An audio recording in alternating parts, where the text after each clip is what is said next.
Thank you, Your Honor. Would you please state your name and spell it for the record?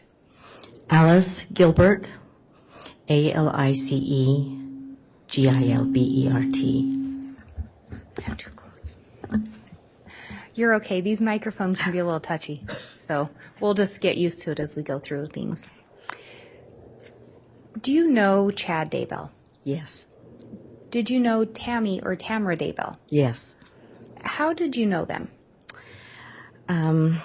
We moved into the ward 2017, so into the neighborhood too. I was working with Tammy in our church calling. And when you talk about the ward in your church, what church are you referencing? The LDS church. And did you say when you moved into the neighborhood? 2017. And Chad and Tammy were already living there? Yes. Would you say that you were closer to one of them over the other one? Yes. And who were you closest with out of those two? Tammy. And excuse me, but I believe you said you and Tammy shared a church calling. Yes. And what calling was that? I was the Relief Society President, and she was the first counselor. How often do you think you saw Tammy? We met once a week for meetings, and then on Sunday. And had that continued for quite some time? Until she passed away. Mm-hmm. And do you recall when the two of you were given the calling? In October of 2018. So for about a year, you saw her approximately twice a week. Right. Did you get to know Tammy pretty well? I think so. And tell us a little bit about Tammy. Tammy was a great person. She was shy. She didn't like to be in the limelight, but she was very organized. She knew the computers very, very well. Whenever we needed to change anything, she could do it quick. She knew the computers really good. Whenever we planned an activity or so, she would say, let's keep it simple. Just keep it simple. And it seemed to work. That seemed to work how we did it. And honestly, I think that's how she lived. Keep it simple. Did you have occasion to observe Chad and Tammy together? Yes, I did. Just at church, mostly. And what did you observe? Well, at first they were normal. It was great and normal. Sometimes he would come to help set up the chairs for the activity that she would be over, and he would help that way. In 2019, it kind of changed. Not that he was more distant to her, so that was noticeable. You know. And you said that was in 2019? Mm-hmm. Did Tammy ever talk to you about her marriage? No, she never said anything about it. She did one time tell me her finances were a little strained, but she didn't talk about it with us. And when you would see Tammy, did you notice her slow down at all? No. Did you notice any change in her activity level prior to her death? No, in fact, I think it increased. Did she ever complain to you about any health issues? No. Did you ever see Tammy have any shaking fits? No. Did you ever see Tammy faint? No. She ever tell you that she did? No.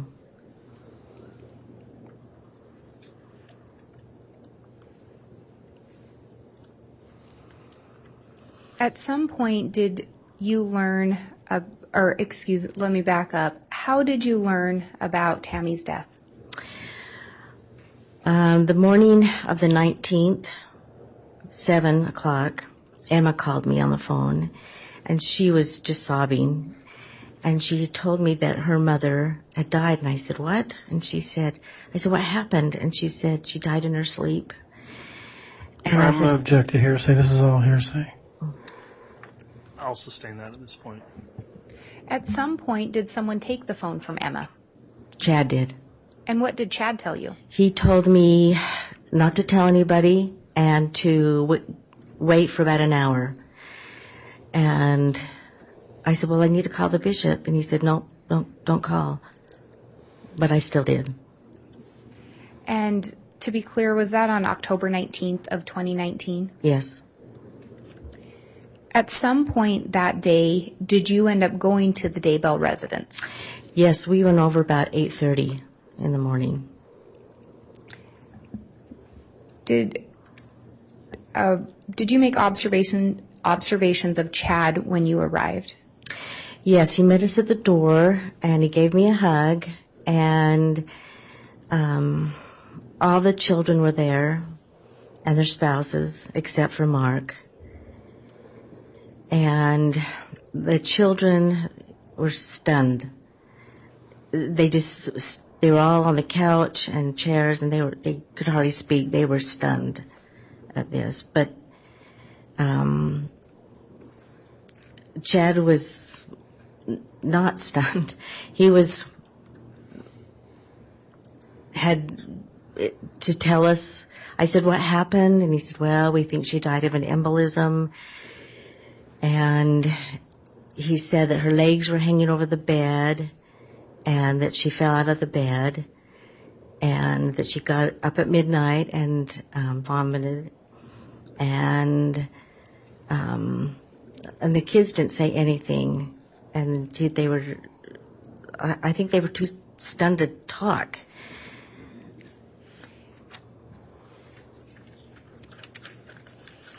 Did it surprise you to hear Chad's explanation of her death? Yes, because I had just seen her Wednesday. I had just talked to her on Wednesday. And how did she seem on Wednesday? Fine. She was fine. Did she complain to you at all that day of any health issues? No. Did you ever hear her have a coughing fit around that time? No. After initially going to the Daybell residence, what else did you do that morning? So I asked them if they had breakfast, and they said no. And then my husband and I said, well, we'll go get you breakfast. And as we stood up to go, Chad told me that the funeral is going to be on Tuesday and the memorial on Wednesday. And I was really surprised, and I looked at him. I said, oh, did you plan this? Because, sometimes a husband and wife will say, if I die before you, I want, a graveside or do this. I said, do you plan this? And he said, no. But I knew somebody planned it. And did that seem awfully quick to you? Yes. And so the funeral was going to be on a Tuesday, and the memorial on a Wednesday? Yes. And she was pronounced dead on a Saturday? Yes. Did Chad respond when you asked if he'd already planned the funeral or if they'd talked about it? He just said no, and that's all he said. But it did catch me off guard. It did surprise me. Did you, in fact, end up attending the funeral? Yes. I had to go see her in the casket. Sorry. You're just fine. I had to tell her goodbye.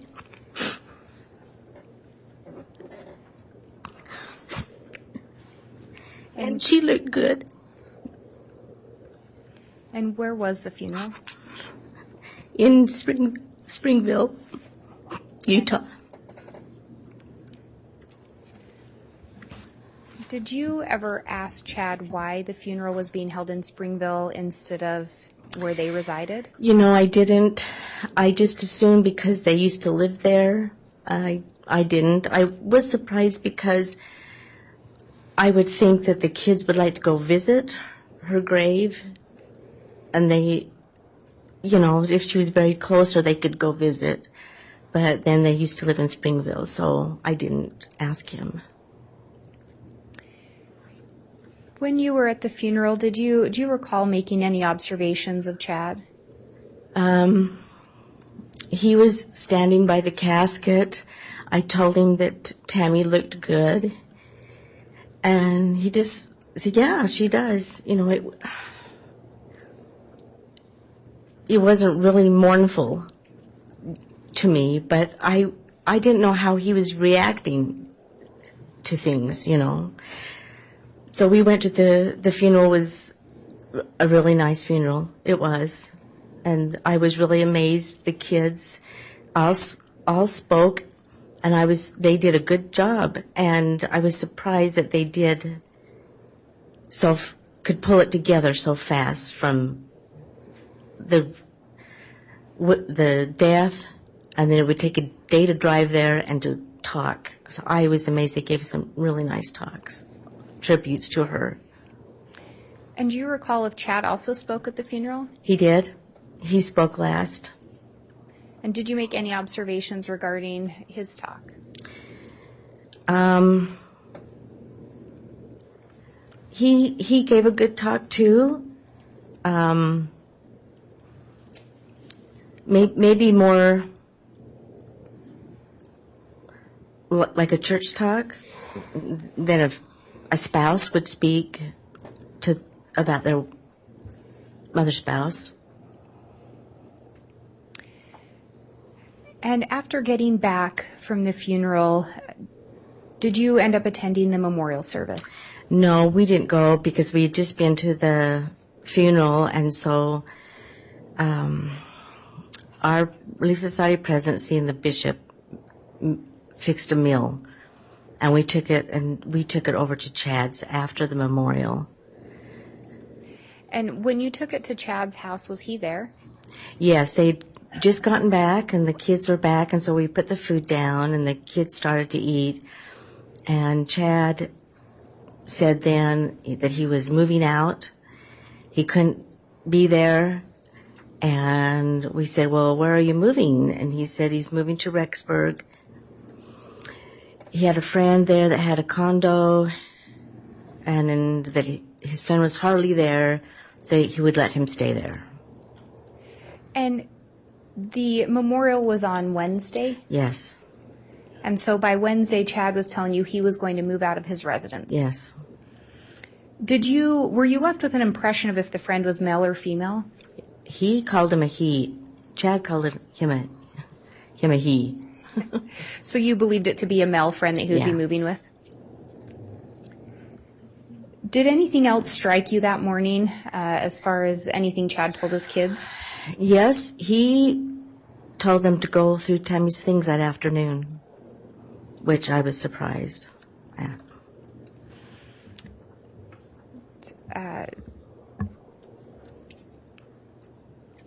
Did you observe how the kids seemed to react to that? They were eating, and they seemed to go along with it, not really question him. So I think they went ahead and did that.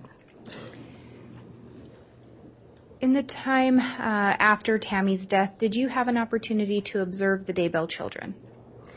Yes. So I went Friday to go check on Emma and Garth, and I stopped in to see Emma. She was really struggling. She was crying. She'd missed her mother. She was also struggling having contact with Chad. I said, what's wrong? And she said that he didn't want anything to do with her or her siblings. And then I checked in at Garth. They lived right kitty-cornered from each other. So I checked in on Garth, and he said that he was hoping he wouldn't lose his dad. Yeah, I'm going to object to this as hearsay. It's sustained. Were you able to observe how they appeared? Emma got real sick, and she lost a lot of weight. We took a lot of meals to her, and the school district was taking meals in to both her and Garth. Garth and Seth were living in the house. And when you say in the house, were they living in Chad and Tammy's house? Yeah, they were. And I went over and cleaned Tammy's house for her, took her a meal, but she struggled health-wise that way. At some point, did you end up reaching out to Chad? So it was about a week, and my husband and I thought, well, we could call him to see how he's doing, maybe go visit him. So we called him and said, can we come and visit with you? And he said, no, but I'll come to your house. I'll come over and see you. So we said, okay. And Judge, I'm just going to inquire when the court wants to take a mid-morning break, just so I can gauge how far to go. Okay, let's go ahead and do that now. I think it's a good time for that if you still have a ways to go on your direct. So, all right, thank you, Ms. Blake. We'll take a break here for roughly 20 minutes, so try to get started again no later than 11:45. All rise, please.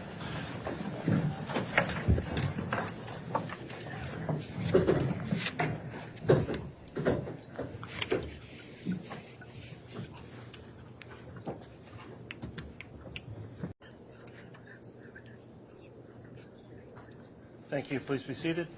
All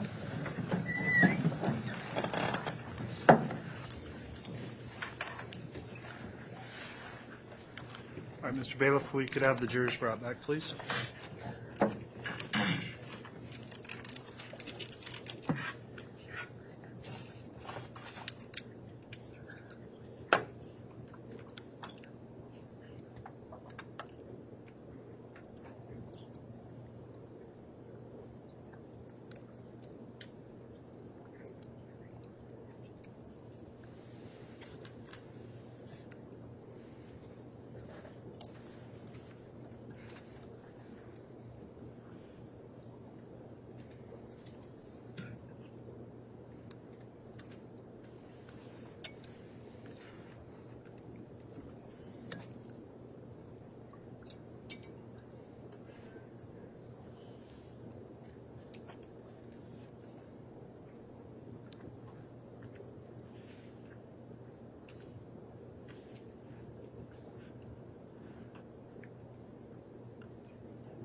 All rise, please.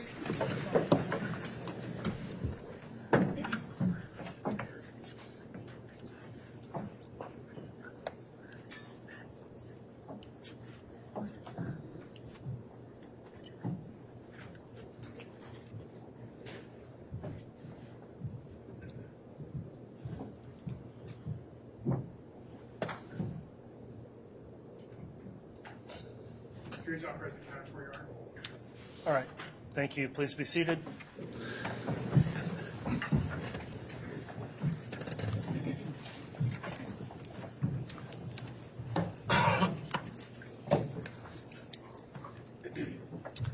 Okay, Ms. Blake, you can continue on your direct examination. I'll remind the witness you're still under oath. Go ahead. Thank you, Your Honor. And just for the benefit of the jurors, I think before we left off, you were talking about reaching out to Chad to check on him. Yes. And what do you recall the content of that conversation, or what was discussed? We reached out to him to go visit him to see how he was doing. And I think this was the 26th of October. And he said he would come to our place. Did you get the feeling that he didn't want you to go to the residence he was at in Rexburg? I'm going to object that's speculative, Judge. Sustained. Did he, in fact, end up coming to your place? Yes. He came over to our place, and it was, I'd made cookies, and he came in and sat in the kitchen. We asked him how he was doing, and he said, actually, I'm doing really good. And that he'd met the woman he was going to marry, and you recall this being around October 26th? And Tammy had just passed away or been declared dead on the 19th? yes. Did you find, did it surprise you that he seemed to be doing so well? Yes, we were shocked. And he went on to say how beautiful she was, and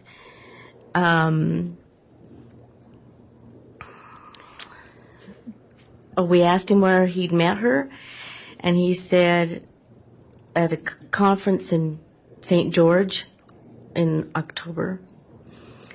And we asked him her name, and first he wasn't going to tell us, and then he said, well, I'll tell you. And he said Lori Vallow, and I had no idea who, well, I thinking, who's Lori Vallow? And then he mentioned that she did a podcast with Melanie Gibb. And so then that's who that is. And then you had some name recognition? Yes, just knowing that she had done a podcast with Melanie Gibb. Had you ever met Lori Vallow? No. And when Chad was talking to you, you said he indicated they'd met at a conference in St. George in October. Do you know if that would have been October of the previous year in 2018? Yes. Was she with him when he came to visit you on that occasion? No. Did you end up actually meeting her in person? Yes. Do you recall when that was? Yes. So on Tuesday nights, we worked at the temple, and we were waiting in a room for a meeting to begin, and he tapped us on the shoulder and asked us to step in the hallway. And there we met her and her niece, Melanie, and another friend. And it was brief because we had to get back into the meeting, and so it was just brief, but it was a little awkward. It was awkward. And then at some point, did Chad and Lori both end up coming to your house? Yes, so in that week, so I honestly, I don't know if it was the next day or another day, but it was in that week. And they came to the house in the afternoon, and it was cold, and so I asked her if she was used to Idaho weather, and she said she'd bought some warmer clothes, and they came in and sat on the couch and was quite affectionate with each other. And when you say quite affectionate, could you describe a little bit about what you were observing? It was abnormal for us to see Chad that way. So, his arm was around her. He had his arm over her legs, and she was giggling and laughing. And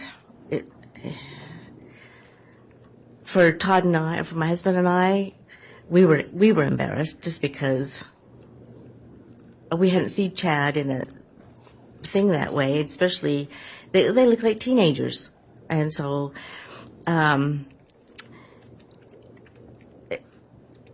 Anyway, so I asked her about her family, and she said that I asked her if she'd been married, and she said yes, that her husband died in December of a heart attack. And then Chad said, and she recently just lost a daughter. So I told her, oh, I'm sorry. And she said, thank you. And I said, how many children do you have? And she's kind of stammered, and like there were stepchildren involved, so I did not get a definite number. And when, and you talk about you hadn't seen Chad act like that before. Was Chad like that with Tammy? No. And you talked about you'd ask Lori if she was getting used to the cold. Was there a specific reason that you remember asking her about the cold? Yes, because October of that year, 2019, we had an extreme frost in Rexburg at the time.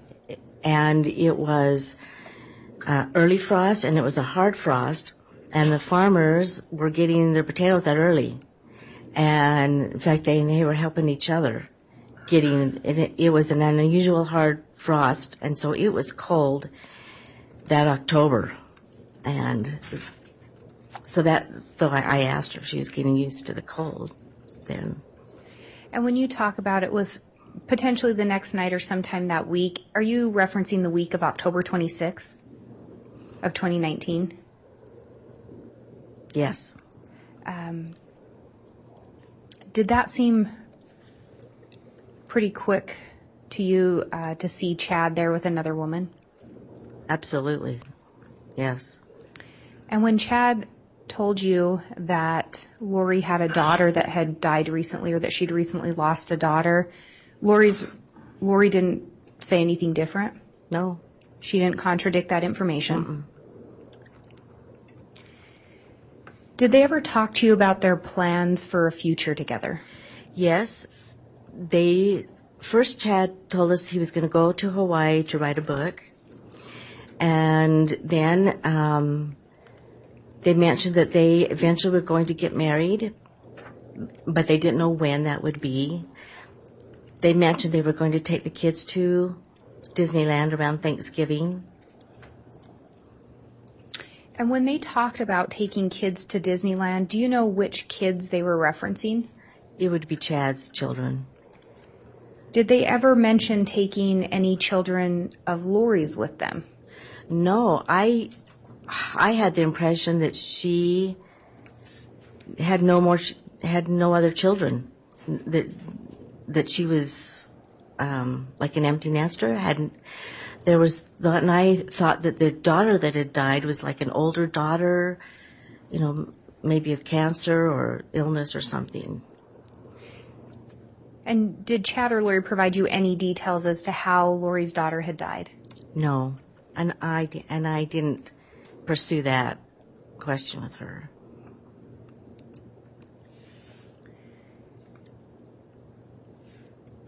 And I think previously we talked a little bit about you going to visit Emma, and was it Emma that you would go clean her house? Yes.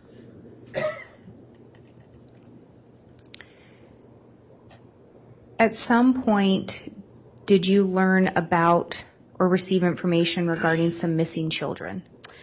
Yes, when I stopped to see Emma, she had told Judge, I'm going to object to hearsay. Yeah, anything she says specifically would be hearsay, so that is sustained. Okay. Did you learn anything regarding some missing children? I heard on the news from Again, objection hearsay. That would also be hearsay. At some point, do you know if Chad left Idaho? Yes. I knew that they had left after they visited with us. I think they left when I stopped to see Emma. Objection hearsay. Comment wasn't made yet, so I'll overrule that at this point. Ms. Blake, just if you'll re-ask the question. At some point, and maybe I'll ask it this way. After Lori and Chad visited you and you'd had the conversation about Lori's children or lack of children, did they come to your residence on another occasion? Yes.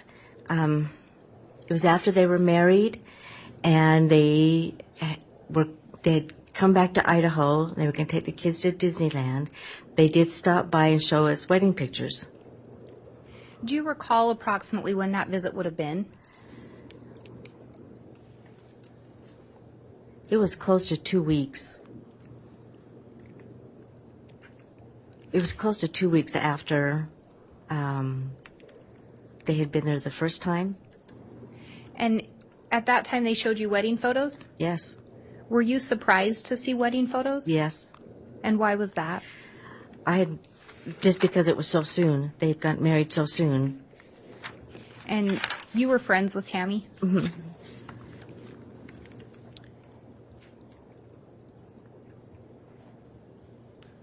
At some point after that visit, did Chad end up coming to your residence?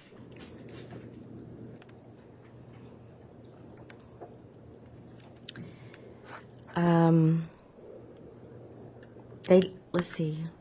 No, I think that's when they left for Disneyland. I do know that through that time they had visited other neighbors and gone to the school. He came earlier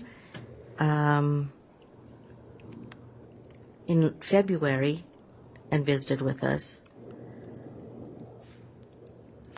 And later in February of the following year?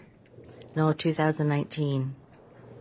And just Chad had come over on that occasion? Yes. And that was while Tammy was still living? Right. What do you recall, why does that particular visit stick out to you? Because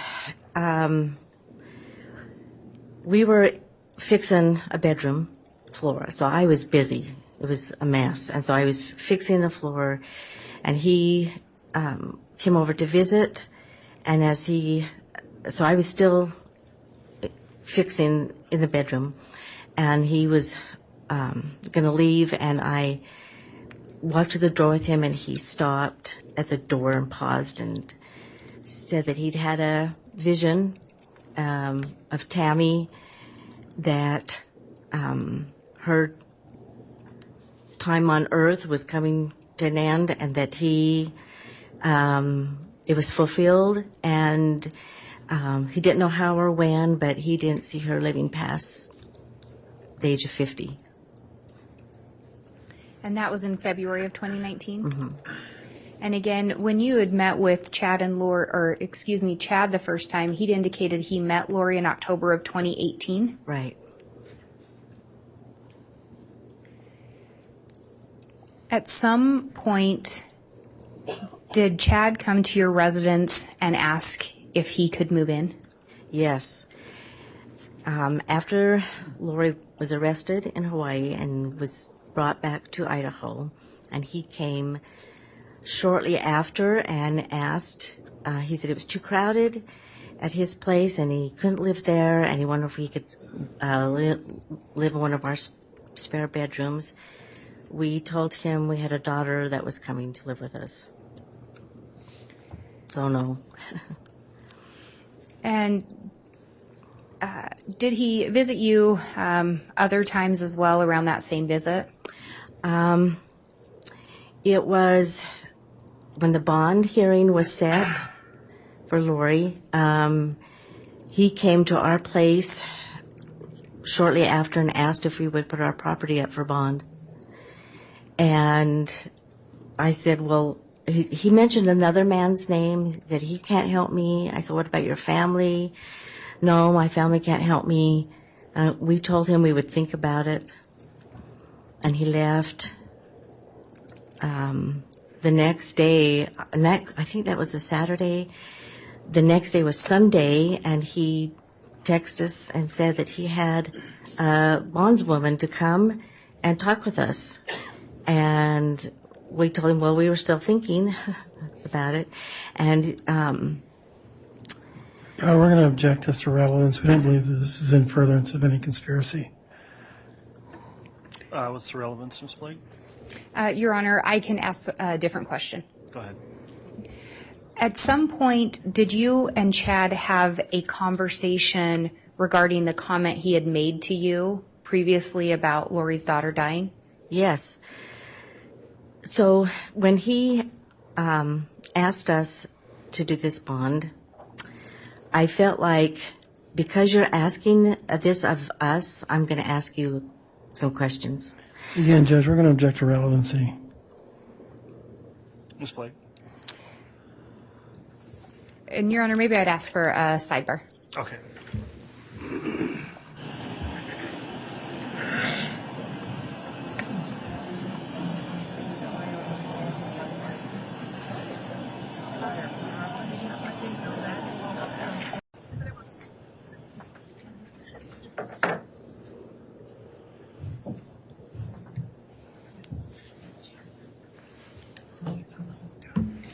And Your Honor, I think there was a pending objection. The state will withdraw our question Okay, go ahead, Ms. and ask a different way.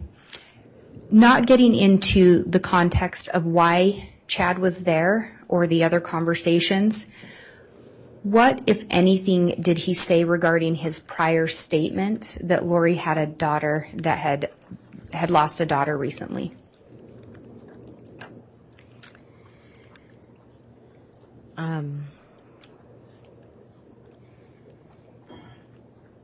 I asked him, I'm going to say this right. I did ask him how many daughters she did have. And I said to him, you told me when we met that she had just lost a daughter.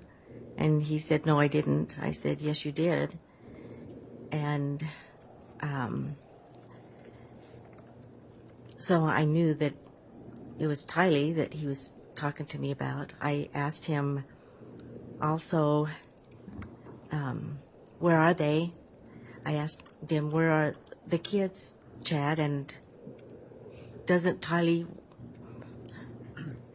want a life, a job, a car, a boyfriend? And he said she didn't like people and she didn't like me. And what struck you about those statements? Because he said didn't. He used the past tense? He used the past tense. And again, without getting into the context or indicating who the person was, at some point, did you overhear Chad make a statement to someone regarding his wife and you? Yes. And what was that statement? With the statement. I'm going to object to foundation. If we don't know when this occurred, or, I think there needs to be a little more foundation. Okay, I would agree. It needs a little additional foundation, Ms. Blake. And the statement that I'm referencing, would that have taken place at your residence when Chad was there? Yes. And would it have been after he had returned from Hawaii? Yes. And without indicating who you heard him say that statement to, do you recall overhearing a statement regarding what he thought regarding you and his wife? Yes, he mentioned they think I killed my wife, and the they was referring to me and my husband.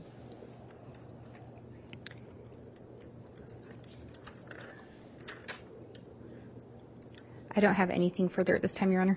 All right, thank you, Ms. Blake. Cross-examination? If I could have just a second to confer with counsel. Very well.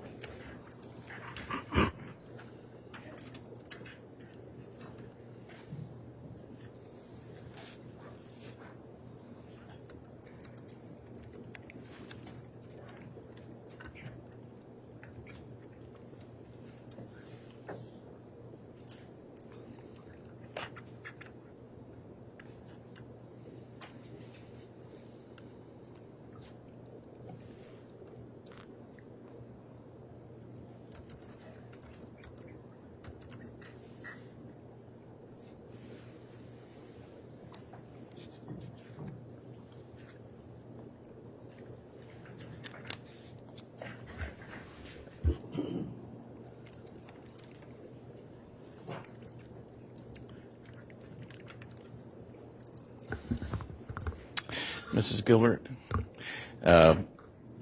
you and your husband are farmers? No. We have some animals on our place, but some chickens and a steer, but my husband's a flight instructor. Oh, okay. I'm sorry. I thought you were talking about farms and potatoes. I was wondering if you were a farmer. No, that's surrounding areas, there in Rexburg with the farmers. Okay. And you knew Chad Daybell because he lived in your neighborhood?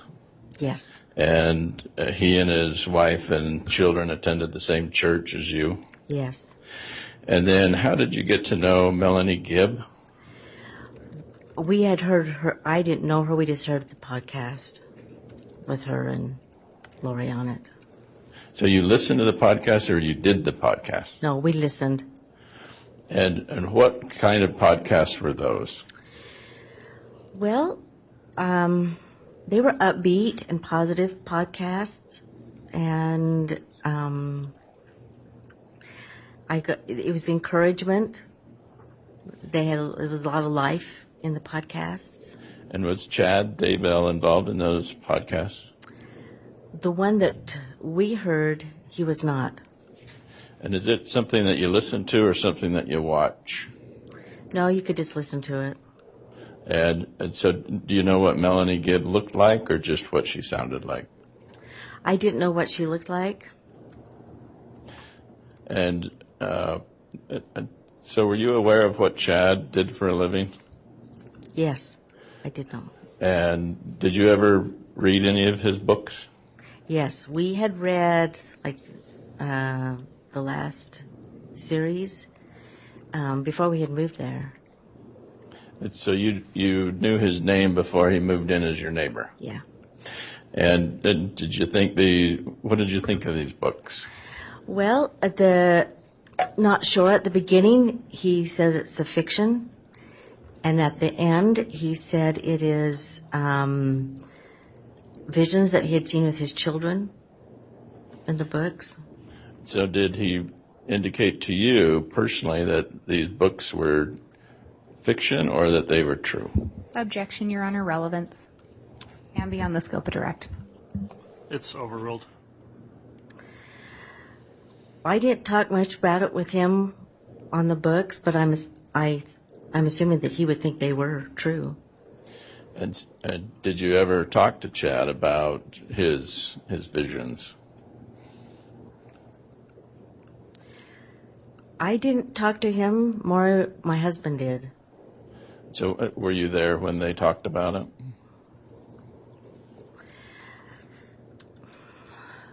No, because they did it at church. I'm sorry? They did it at church, so I wasn't there. Okay. Your husband and Chad would talk about his books at the church? At church. Okay. And the church, you're meaning which church? Our LDS church. And did you attend we've seen maps and pictures of what's called the Salem Church. Is that Yes. what you're talking about? Mm-hmm. And that's about, it's a couple of miles from Chad's house? Yeah. And where do you live in relation to that? We live on about 6 houses west of Chad. Okay.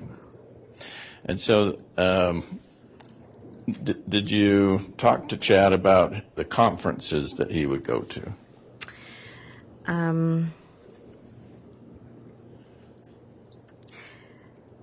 No, we attended one in Rexburg and one in Boise. Other than that, we didn't. My husband may have, but I didn't talk to him. What were those seminars called? They were a Preparing a People seminar. There was quite a few speakers. So one in Rexburg and one in Boise. Do you remember what year that was? The one in Rexburg was early, so that maybe early or 2018. And then the Boise one was in 2019. And was Chad a presenter at both of those seminars?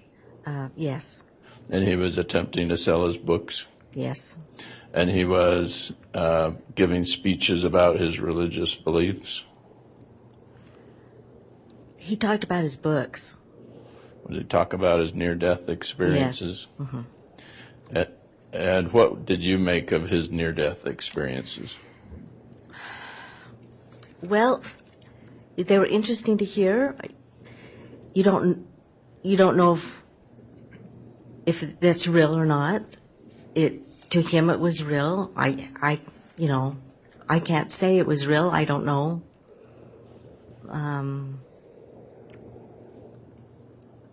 Was his goal in talking about his experiences to sell books? I think so. And were these seminars or conferences sanctioned by your church? No. Were they approved by your church? I don't think so. So people who go to these seminars are typically LDS people? Oh no, they're from all over. They were from all over. So who's the where did you learn about these Preparing a People conferences? I think we saw a brochure about it. We saw a brochure with one in Rexburg, and then also an advertisement one, I think, online for the one in Boise. Okay. So the presenters at these seminars, conferences that you went to, what was the subject matter of that approved by your church? No.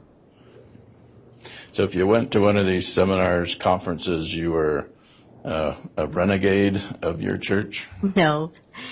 They had all different types of topics that was interesting to hear. There was one that talked about the process of fossils, the universal model. There was one, a lot of it had a theme with the LDS theme, like there was one on the Book of Mormon. A lot of them talked about being positive and being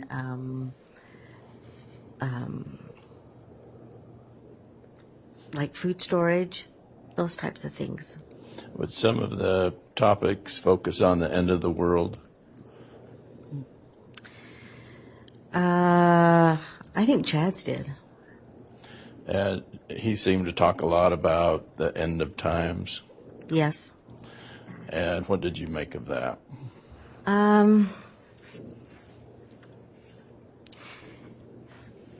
Again, it was like food for thought. You thought about it, and some of it he would tie things into it, like what was going on in the world. So he would tie that into it. Financial things going on or disasters going on in the world. So he would tie it together. With some of what he was teaching, would that be called strange or out of the ordinary? Probably, yes. Would he talk about a new church called the Church of the Firstborn? Not in the seminars. I did not hear him talk about that in the seminars. Did you hear him talk about that in other times? Yes. I think in conversation with my husband, he did. What did you make of that? That was another part that you just listen. Sometimes you just nod and listen, and you hear, oh, that sounds good. But again, you have no idea. Do you know what I mean? Yeah. You don't know. So with this Church of the Firstborn, sometimes we've heard the term splinter group. Would that be considered a splinter group of the mainstream LDS Church? Objection, Your Honor. I think that hasn't been testified to, so I'd object to the question. And I would renew my objection that we're beyond the scope of direct and getting out of any relevance. I think we're getting outside of the scope of direct here. I think there's some relevance with that last question. I'll sustain the objection on that. So So did you think Chad was kind of a weird guy? Yes, I did. But I've met a lot of weird people. So he wasn't as weird as some, but it was a little odd. Did you look to him for spiritual guidance? No, I didn't. I considered it his thoughts or his theories of things, but not my guidance. And were some that you saw attracted to Chad because of his spiritual talking? I think so. He had a way of being convincing, even though he was selling it as fiction, but yet some people believed it. I think so. Sometimes just the way he talked. He would make his voice and talk as if he absolutely knew things. And is that what you observed with my client and Chad Daybell, is that she was enamored with him? She was definitely in love with him, but I think the beliefs were the same. And I think you described it as a couple of teenagers. Yeah, that visit was. And I only think that because I'm older, so you would look at it like, well, I know their age, like be your age type of thing. Does that make sense? Yes. All right. Thank you.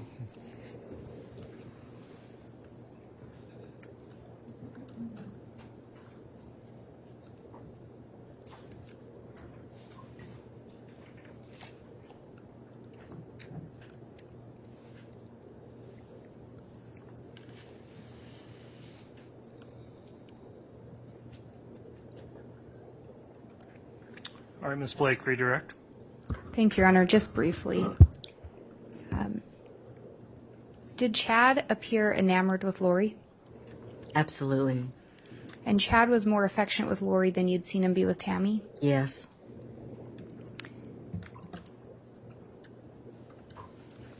From your observation, did it appear that they had an equal relationship, Chad and Lori? Yes. Were they both equally affectionate with each other? Yes. Did they both speak openly with you? Yes. It didn't appear one was controlling the other one? I don't think so. I have no further questions. All right, thank you, Ms. Blake. That'll conclude the testimony of this witness at this time. If she's here under subpoena, may she be released and excused from the state? Yes, Your Honor. Any objection from the defense? No objection. All right, Ms. Gilbert, thank you for your testimony here this morning.